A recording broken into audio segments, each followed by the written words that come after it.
यह कहानी एक छोटे से गांव के एक साधारण लड़के की है जिसका नाम मोहन था। मोहन का परिवार बहुत गरीब था और उनके पास साधन सीमित थे। मोहन के पिता एक किसान थे और उनकी मां घर संभालती थी। घर की हालत इतनी खराब थी कि मोहन को स्कूल के बाद चाय की दुकान पर काम करना पड़ता था ताकि परिवार की मदद कर सके। मोहन की उम्र कम थी लेकिन उसके सपने बड़े थे। जब वह चाय बेचता तो आसपास के लोगों से देश और दुनिया की बातें सुनता। उसे देश की समस्याओं का समाधान जानने की जिज्ञासा रहती थी। उसकी मेहनत, लगन और ज्ञान प्राप्त करने की इच्छा ने उसे दूसरों से अलग बना दिया।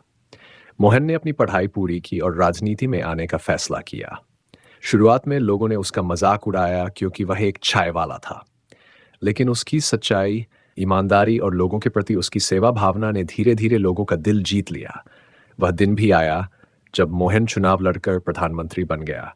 उसने अपने देश को नई ऊंचाइयों तक पहुंचाने के लिए कड़ी मेहनत की और एक साधारण चाय वाले से देश के सबसे बड़े नेता बनने की कहानी लिखी। मेरे प्यारे देशवासियों, देशभक्ति का अर्थ सिर्फ देश से प्यार करना नहीं, बल्कि उसके लिए समर्पण और त्याग की भावना से जीना भी है। हम सभी को अपने देश के प्रति गर्व होना चाहिए।